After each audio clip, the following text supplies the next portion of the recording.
BRS రాష్ట్ర యువ నాయకుడు నరేందర్ యాదవ్ మనతో ఉన్నారు. ఆయన అడిగి తెలుసుకునే ప్రయత్నం మనం చేద్దాం.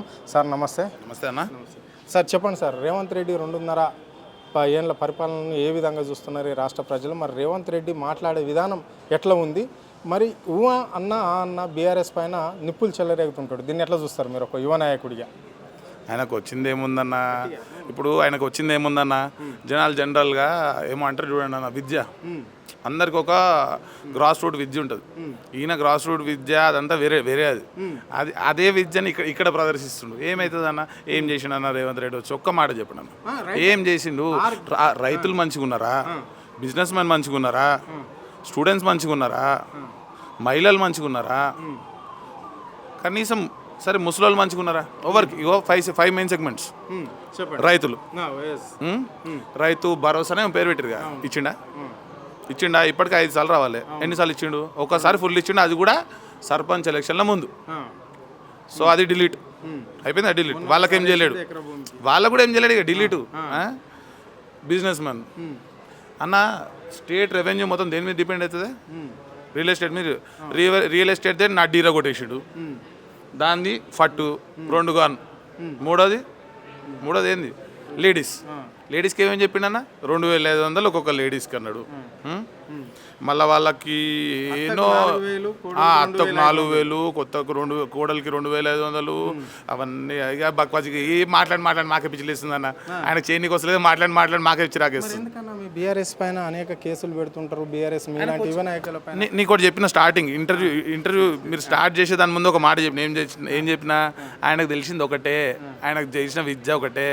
ఇక చిన్న నోరు పెద్ద మాట అంటారు, కానీ ఆయనకు తెలిసింది బ్లాక్మెయిలింగ్ అంతే. అదే ఇంప్లిమెంట్ చేస్తుండే ఇక్కడ. అంతకుమించి ఏం చేస్తలేడుగా, భయపడిస్తుండు.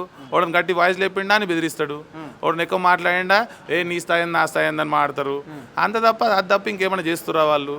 ఏమైనా చేస్తురా చెప్పి నేను ఒప్పుకుంటా, చేస్తలేవు. రైట్. మరి ఇక్కడ 2034 దాకా నేనే ముఖ్యమంత్రిని ఉంటా అని చెప్పేసి ఇక్కడ రాష్ట్ర ముఖ్యమంత్రి చెప్తున్నాడు. ఆ తర్వాత దేశ రాజకీయాలను శాసిస్తా అంటున్నాడు. ఇక్కడ అంటే ఇక్కడనేమో రాష్ట్ర ముఖ్యమంత్రి, అక్కడ ప్రధానమంత్రికి అయ్యే ఆలోచనలు ఉన్నట్లున్నా అవుతాడా అన్న? స్వతంత్ర భారతదేశంలో రాజ్యాంగం మనకి ఇచ్చిన హక్కులలో కలలు కానీ రాజ్యాంగం హక్కు కూడా ఉంది. ఆయన నేనేమంటా, కనుక్కొని కలలు ఏమన్నా కలగండాలి తప్పలే కలం. అంటే ఇట్లా బీఆర్ఎస్ పార్టీని భూస్థాపితం చేస్తాము అని చెప్పేసి చెప్తున్నాడు ఆయన. బీఆర్ఎస్ పార్టీని లేకుండా చేస్తాం, ఈ రాష్ట్రంలో భూస్థాపితం చేస్తా అని చెప్తున్నాడు ఆయన. ఆయన గురూజీలు ఉన్నారు కొందరు, ఆ గురూజీలే మా కేసీఆర్ సార్ని భూస్థాపితం చేస్తాం, అది చేస్తాం అని మాట్లాడే రాష్ట్రం వదిలి పారిపోయారు. బిడ్డ మర్చిపోకు రేవంత్ రెడ్డి, నువ్వు మా సార్ నేను భూస్థాపితం చేస్తావు, మా పార్టీ నువ్వేం చేస్తావు? Okay, right. చివరిగా చెప్పండి అన్న, మరి బీజేపీ కేంద్ర మంత్రి కూడా బండి సంజయ్ కూడా మొత్తం మీద ఇక్కడ మీ వర్కింగ్ ప్రెసిడెంట్ కేటీఆర్ను పట్టుకొని చవాకులు మొన్న మనం చూసినాం.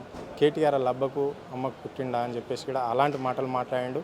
సో మొన్న కూడా సోషల్ మీడియా నడుపుతున్నది కేటీఆర్ఏ అని చెప్పేసి కూడా ఆయన అంటున్నాడు, కేసీఆర్ కుమారుడు అంటున్నాడు. దీన్ని ఎట్లా చూస్తారు మీరు? ఇది వాస్తవమేనా అన్న? అన్ని సర్వమతాలు సర్వకులాలు నమ్మే ఒక సిద్ధాంతం ఉంది, ఏం తెలుసా? కర్మ సిద్ధాంతం. వాడు చేసుకున్న కర్మకు వాడే పోతాడు, ఆయన చేసుకున్న కర్మకి ఆయన పోతుండు. అంతే, అంతకుమించి ఏం చెప్పామన్నా. రైట్. ఇది పరిస్థితి. అంటే ఇక్కడ బీఆర్ఎస్ పార్టీని భూస్థాపన చేయడం, జేజమ్మలు దిగొచ్చినా కానీ కలవదు అని చెప్పేసి ఇక్కడ నరేందర్ స్పష్టంగా చెప్పడం జరిగింది.